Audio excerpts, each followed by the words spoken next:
Hello, my name is Adolfo Malabanin, and here is my solution for the problem I created personally myself. It is a two-part question.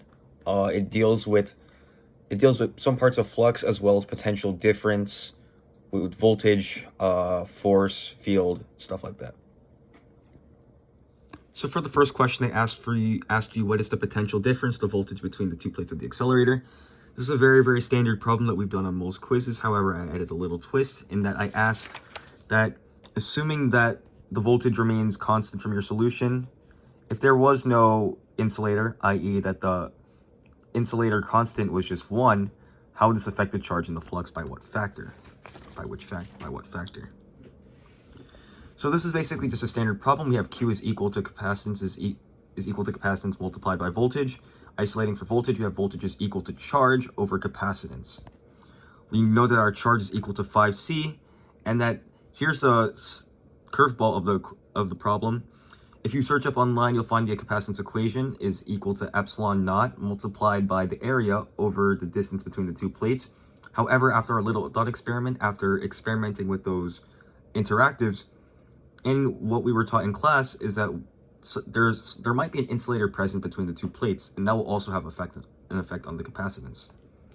So the true capacitance equation is equal to epsilon naught multiplied by area multiplied by your insulator constant over D. Substituting the values, we have our epsilon naught constant of 8.85 times 10 to the negative 12. Our area, which is the width squared of the plate, which is 5 multiplied by 5, which is 25, and our insulator constant over 7 to give us a capacitance of 6.32 times 10 to the negative 12 farads. That is the units for capacitance. Punching that back into our voltage equation, voltage is equal to 5 over 6.32 times 10 to the negative 12, and we get a voltage of 7.911 times 10 to the 11th watts. So going into the secondary part of the equation, this is where it's really interesting. When we look at our equation, if we were to fully expand it, right, this is how we solve the second part, 1a. Let me just write this down. This is 1a. We need to sort of think about it from a logical standpoint. So what I sort of hinted at, or what I said earlier was actually incorrect. The fact is that a lot of the equations given online actually do account for this insulator. However, this insulator has a constant of 1. There are no special properties, and we could just assume that in free space, the insulator constant will be 1. However, in this case, our equation is modified as we do have a different insulator constant. And since we're multiplying it, right, we could quote unquote factor out a K out of this equation. So we have Q is equal to K multiplied by capacitance multiplied by voltage. I know that's technically not correct, but yeah, well, no, it is correct. It is correct, because if we're assuming that this is just normal capacitance and this is an insulator that sort of modifies this, then we're able to find that. So if we know that in this thing, if we know in this system, the charge is 5, but it's also being reduced by the insulator by a scale of 0.2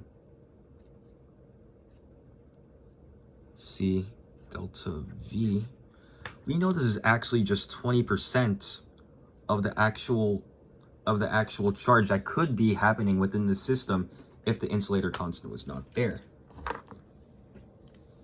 So if we were to do 5 divided by 0.2,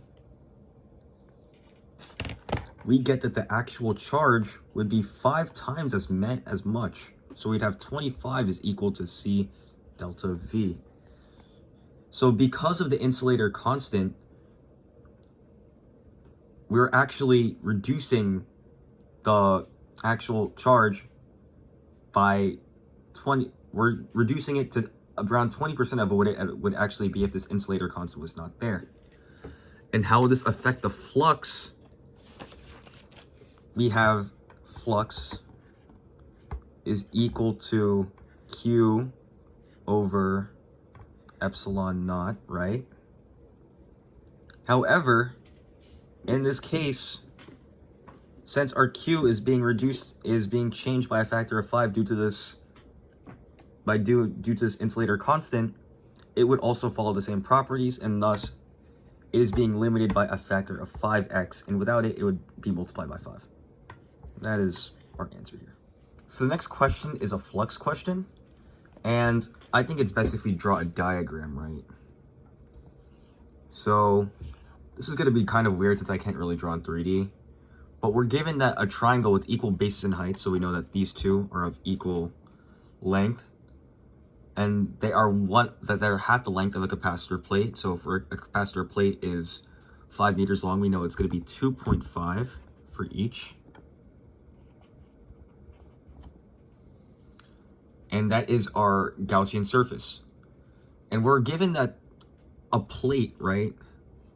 That a plate is going to be, that a field is going to be, from the plate, is going to be running through this Gaussian surface at an angle of 60 degrees.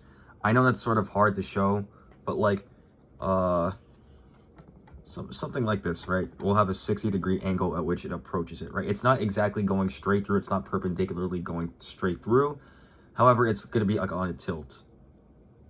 So, yeah. So, this question, while daunting at first, and while there are other ways to solve it via like using proportionality or just finding like, for example, like charge in a given area and just making just proportions off of that, this is actually a very, very simple problem. This is actually just a flux is equal to E, or electric field, from the plate, multiplied by your area of the plate, multiplied by cosine theta. So this question actually becomes very, very simple.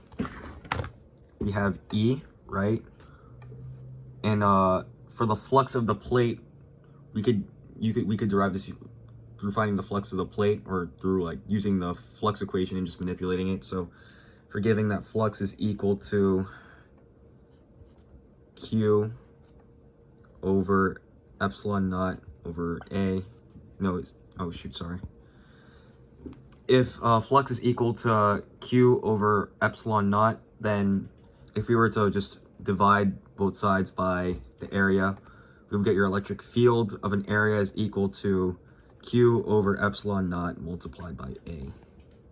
And this is of the plate. So just substituting some values in, we have our plate has a charge of 5. Our epsilon constant is 8.85 times 10 to the negative 12 multiplied by an area of 25. We get, let me just write this down, 5 over 8.85 times 10 to the negative 12 multiplied by 25. And we get that is approximately equal to 2.25 times 10 to the 10. And that is our electric field. Electric field is in newtons over coulombs, so we're just going to put that in N over C. Now that we have that, we have 2.25 multiplied by our area of the Gaussian surface. Just using our standard base times height formula of a triangle, we have 1/2 2.5 squared, actually. If you do that, 1/2 2.5 squared, we get our area to be 3.125 meters squared. And then here's the thing when it deals with electric flux. If you look at this equation, you might be wondering what happened to the cosine.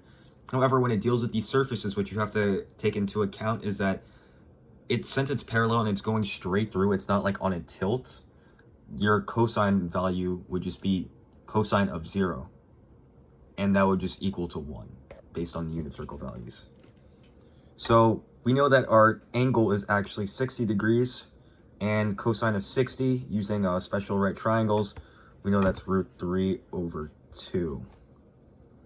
So once we actually substitute all the values in for this, we were going to get, it's 2.25 multiplied by, no, 2.25 multiplied by 10 to the 10th, multiplied by 3.125, multiplied by root 3 over 2. Sorry, let me just add this 10 to the 10th. And we have our flux of the surface is 6.089 times 10 to the 10th Newton meters squared over coulombs. And that wraps everything up. Hopefully you learned a lot from my video. Hopefully I helped you, remind you of like some extra concepts or extra parts of equations and just concepts that you didn't know previously. And yeah, this is Adolfo signing out.